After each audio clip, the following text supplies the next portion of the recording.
Assalamualaikum warahmatullahi wabarakatuh. Perkenalkan, nama saya Ardila Nurhaliza. Di sini saya akan menjelaskan kembali materi yang sudah saya pelajari tentang al-kalimah wa anwa'uha. Apa itu kalimah? Al-kalimah dalam bahasa Arab artinya kata.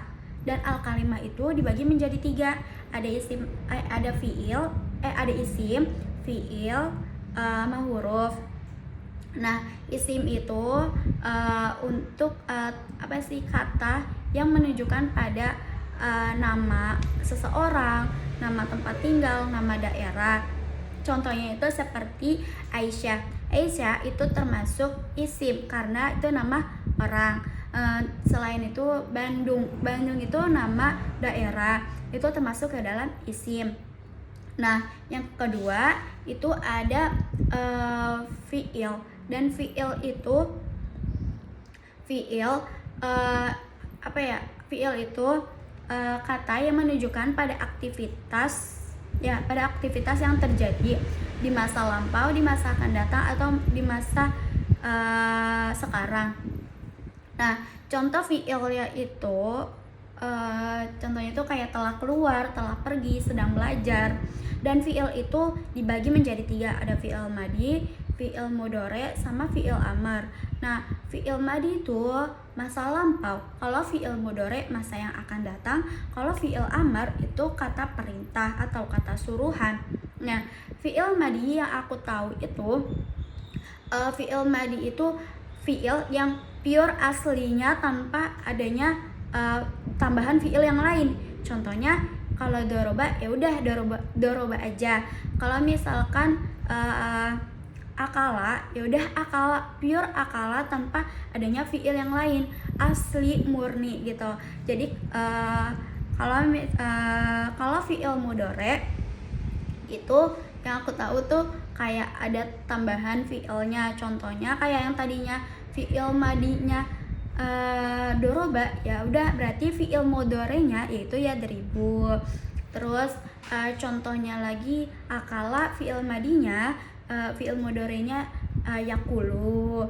Contoh fiil madinya istaghfara, berarti fiil mudhari'nya yastaghfiru. Seperti itu. Dan bagaimana kalau fiil amar? Tadi katanya perintah ya. Nah, jadi betul, fiil amar itu kata perintah atau kata suruhan.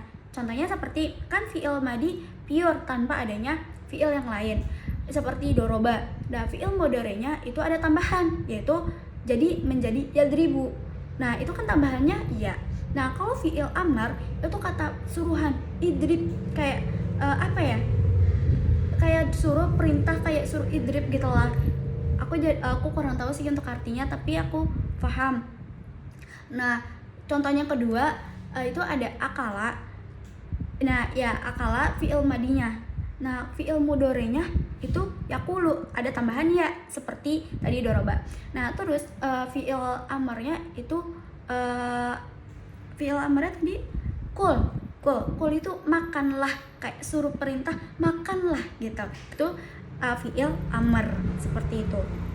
Nah, terus kalau misalkan huruf itu sama halnya kayak huruf zer ya. Ya, bisa dibilang huruf zer. Contohnya tuh kayak fi, ala, ila, bi, summa, wa. Jadi tuh kalau misalkan huruf itu tuh kayak huruf yang kayak di tengah-tengah, kayak tambahan. Misalkan contohnya tuh kayak fi fasli, contohnya seperti nggak ada contohnya di sini, maaf. Selanjutnya yaitu ada jumlah ismiyah sama jumlah fi'liyah.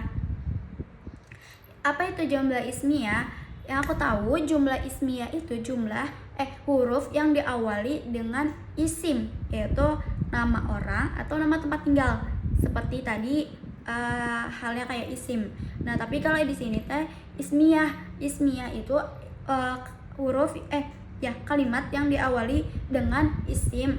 Seperti misalkan di sini contohnya an-nasu yabtuna fi baitihim. Nah, anaswi ini kan nama manusia ya. Nah, itu termasuk ke dalam isim. Lalu bagaimana dengan fi'liyah? Kalau kita mau melihat apakah ini ismiyah atau fi'liyah, dilihat saja depannya itu apa. Contohnya kayak fi'liyah itu contohnya qoro'a Ahmadu Quran. Nah, qoro'a itu kan dia membaca ya, dan membaca itu kan suatu aktivitas pekerjaan, dia sedang membaca Al-Quran. Nah, akra'u itu berarti membaca, dan membaca itu fi'liyah. Nah, jadi bagaimana cara kita membedakan antara ismiyah dengan fi'liyah? Dilihat dari awalnya, apakah dia nama orang, tempat tinggal, atau dia sedang melakukan suatu pekerjaan seperti itu. Contohnya tadi qoro'a Ahmadu Quran, seperti itu. Itu saja materi yang saya sampaikan. Untuk ciri-cirinya saya sudah paham, tetapi sulit untuk menjelaskannya. Jadi saya meringkas dari pemahaman yang saya tahu saja, seperti isim, fi'il, dan huruf. Terus juga fi'il madhi mudhari amar. Setelah itu ada jumlah ismiyah wa fi'liyah, seperti itu. Kurang lebihnya mohon maaf. Wabillahi taufiq wal hidayah. Wassalamualaikum warahmatullahi wabarakatuh.